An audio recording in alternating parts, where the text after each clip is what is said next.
Hey everybody, what is going on? I am Maximus Rex and this is Big Baby Reviews. Today is Greg Capullo Friday, so we're looking at the next issue of his run on Quasar in the early 90s. More specifically, issue number 23, cover dated June 1991. This is a guest starring Ghost Rider, obviously. He's on the cover, and pretty cool cover. I do want to say that, you know, still with Greg Capullo's art, we're not yet at the point where we found an inker who really matches with his style.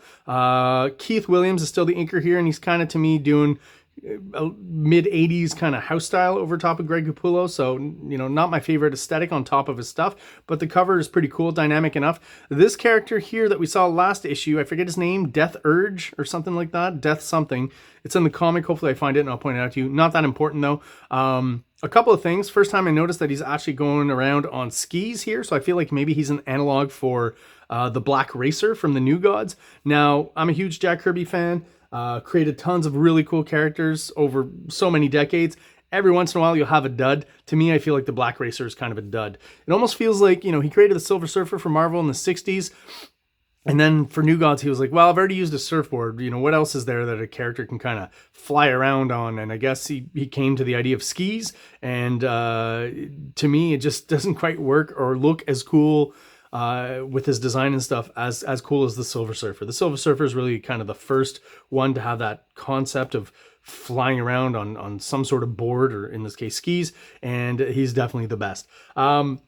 Last issue as well, he was just a full silhouette, right? No highlights or anything. Here we get a bit of a highlight here and on top of his thigh, and we will, as we go through this issue, see shots of him, and you'll see these little highlights here. I almost feel like either the inker's throwing that in, or editorial or something are going back in and adding that into, and I understand why, to help define volume and shapes of different body parts and stuff, but I kind of liked what Greg Capullo was doing where it was all black, and I feel like he was still picking things and drawing the silhouette in such a way that it was still understandable, so I don't feel like these are needed, and actually to me it makes it look a little bit worse.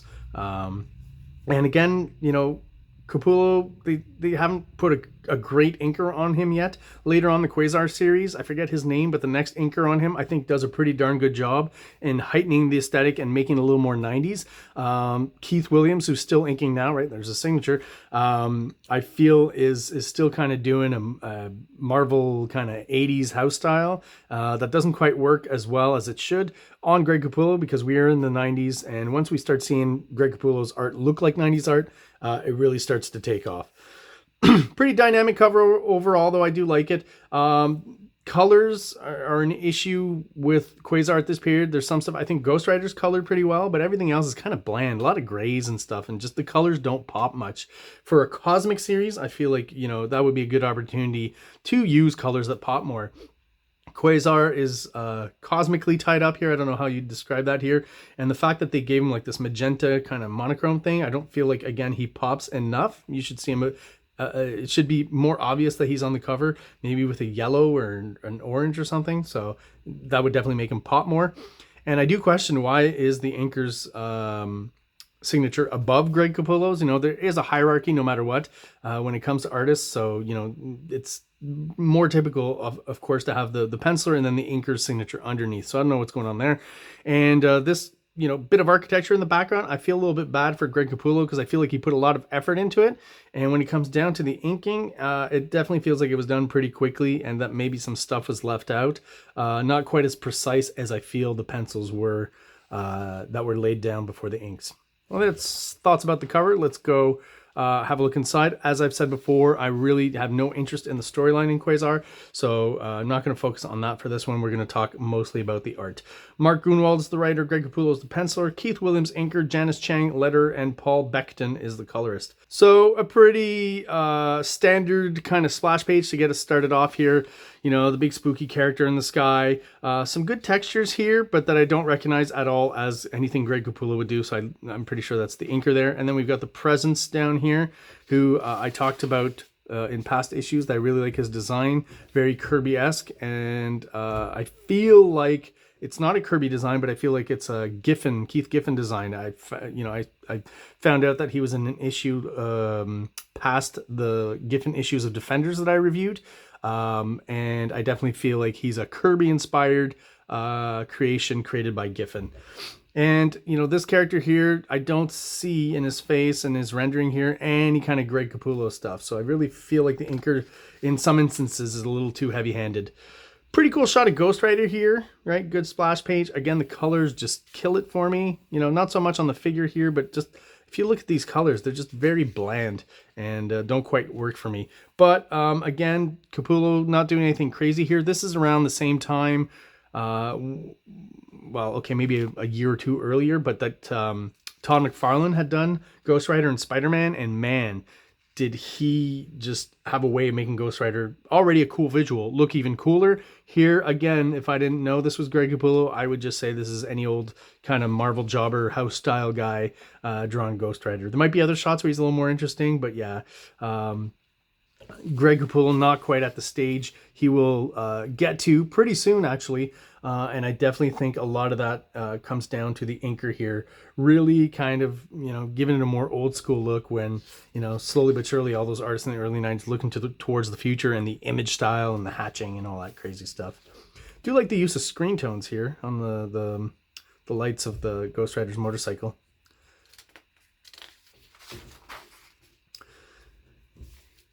Bit of a confrontation between these characters and Ghost Rider. Of course, he's going to use his pennant stare on this guy here. We're seeing all the kind of tropes of Ghost Rider. Kind of a funny shot here. Not something that, you know, the face is fairly Capullo-esque, but the body position and the body language is just kind of a little bit rough, a little bit amateur, I guess. You know, the most interesting thing to me is actually, you know, in some of these shots, the backgrounds here, the amount of work and more than likely photo reference that was put into it. So as much as I don't like the inking of it, I do think the structure and the composition is really solid, and really there's a lot of time and effort put into those backgrounds. So here's our guy, Death Urge, that is his name, or Deet Urge. Not sure, I'm pretty sure it's Death Urge. But just such an odd name and kind of hard to say, honestly. And yeah, again, I feel like, you know, someone's messing about with the artwork here and adding in these white kind of halos to help define the fact that, you know, he's holding a weapon.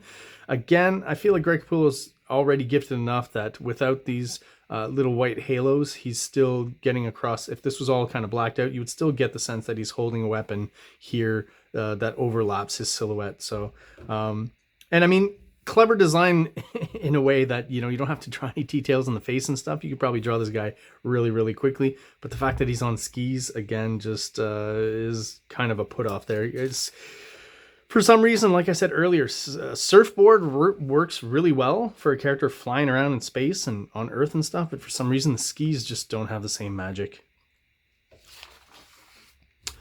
There he is again, Death Urge. Kind of foreshortening his crotch in our face, I feel like. So here's a shot where we don't get any of the white highlights. And again, if you plan it out properly and the limbs are kind of separated from each other, the figure is fairly easily readable. And we don't get a lot of Quasar action here because, again, Quasar's locked up here, and it's like it feels like his arms have been blown off, and I'm not quite sure. We'll see later on why or how that happened. But again, not too interested in the story, so just talking about the art. See, this page here where they're kind of hinting at, I guess they're in a different dimension or inside Quasar's mind or in a different, you know, environment, and the art becomes a little simplified, less hatching and stuff, and just kind of just clear line artwork. All this stuff here feels more to me like Greg Capullo. Definitely the faces here and this funny little character. So it is, you know, Greg Capullo doing kind of, I think he is, you know, coloring within the lines, if I can put it that way. He's just started out his career, so, you know, he's not yet at the point like the Image guys, McFarlane, Liefeld, even when they were at Marvel, where they started pushing things in the layouts and the art because they were selling tons and tons of books. Don't think Quasar was selling that well, and certainly not at that point. It wasn't selling because of the Capullo name. They've been doing this for a lot of issues here where we're in a dark room and they just kind of, everything's almost pretty monochromatically blue, like a fairly dark blue. That's the bit of coloring that I do like. Characters with, you know, blades for hands. I think this is kind of a magic thing, and she turns her hands into blades here. But there's that one character he faced off against Wolverine. I forget his name, but he's basically got just two blades sticking out of his hands. Always wondered, even as a kid, I'm like, okay, thankfully he can take those off, but he's got no hands. I was always like, how does he pick his nose? And how does he wipe his ass, basically, after shit? No idea. Interesting use of the screen tone here, the parallel line screen tone. Helps create a nice kind of cast shadow silhouette thing here with the highlights. It works fairly well. The use of blue here in the negative space with no panel borders, I think it works well. And again, anytime we get the shots of Quasar here, I guess they're like in astral form with this little Reaper here going around. Those to me are more Capullo-esque than most anything else in this issue and in the past few issues. And when I got to this, I was like, okay, well, this is, you know, a nice surprise because I think this splash page looks really cool. The concept is that he's kind of sitting inside Ego's brain, if I'm not mistaken, or he's in the middle of the brain. It's kind of a Kirby-esque throne here and then connecting into parts of the brain here. I just really like this illustration here. I think it works really well. So back to Ghost Rider and Death Urge, and once again the highlights are back, and you know, looking at this, you can tell right away if these weren't there, you could still make out what's going on. So I definitely feel like there's a bit of interference from editorial or for the inker or something there, and that's what's going on. So probably the best shot of Ghost Rider in the whole issue here, so I'll give credit to Capullo on this one. I think he looks pretty good here, especially with the rough kind of leftover body of Quasar here, and the fact that it's, you know, this is Comics Code approved book, so they're not going to show blood, but they're using the black ink as blood for some reason. That was okay. I don't think anyone looks at this and thinks this is like tar or goo or something. We know it's blood, so it's kind of an odd thing with the Comics Code and some of the rules, right?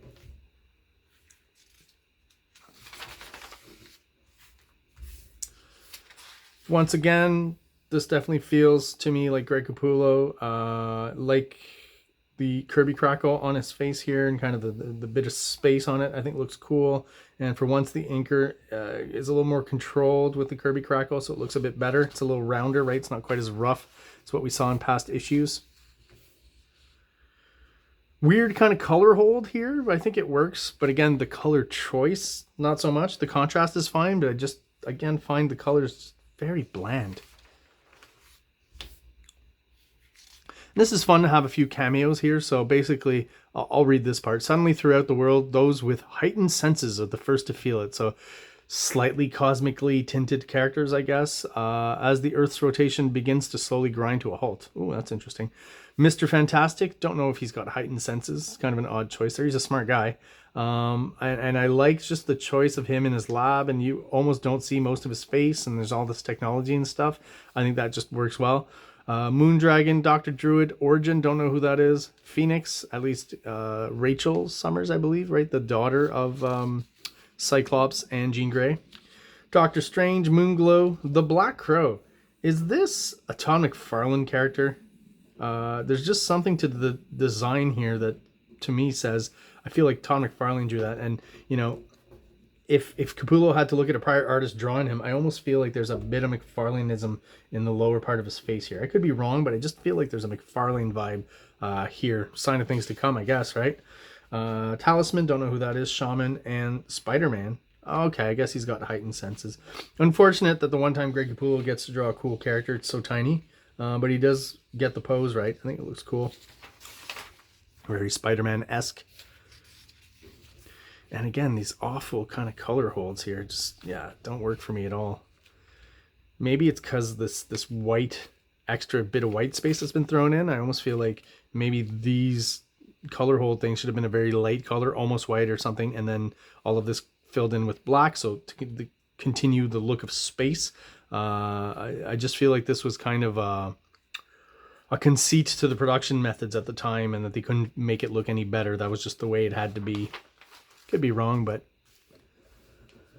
love this shot here just because, once again, I feel like this is more of an expression that we're going to see from Greg Capullo, right? Pretty typical of his style. And that's basically it for this issue here. And I have to think, I'm just looking at the small shot of Death Urge once again on his skis. He's always it always looks like he's a really horrible skier, right? He's always kind of, when you're skiing, you want to stay fairly straight, and he's always kind of bent over and off balance and stuff. But I have to believe that's from the fact that his whole body is all silhouette, right? So again, you know, to have it read and be clear, we have to see all kind of the limbs sticking out at different angles and stuff, and that's part of why he's drawn that way. All right, well, there you go, guys. That is my review of Quasar issue number 23. If you're still watching and you are subscribed, thank you so much. I really do appreciate it. If you're watching but you're not subscribed, please do so below. You can like the videos as well. That definitely helps us too. We're on the road to 500 subs, our first milestone. We're almost there. I think we're at 493, 494 today, something like that. So thank you for your support. And if you know anyone else who's into comic books and might be interested in my reviews, please send them my way and send them to the channel, King Comics 2021. Thank you guys so much for watching once again, and have an awesome day. Like, subscribe, like, subscribe. King Comics presents Big Baby, Volume 1, Issues 1 to 13, 204 pages of story and art.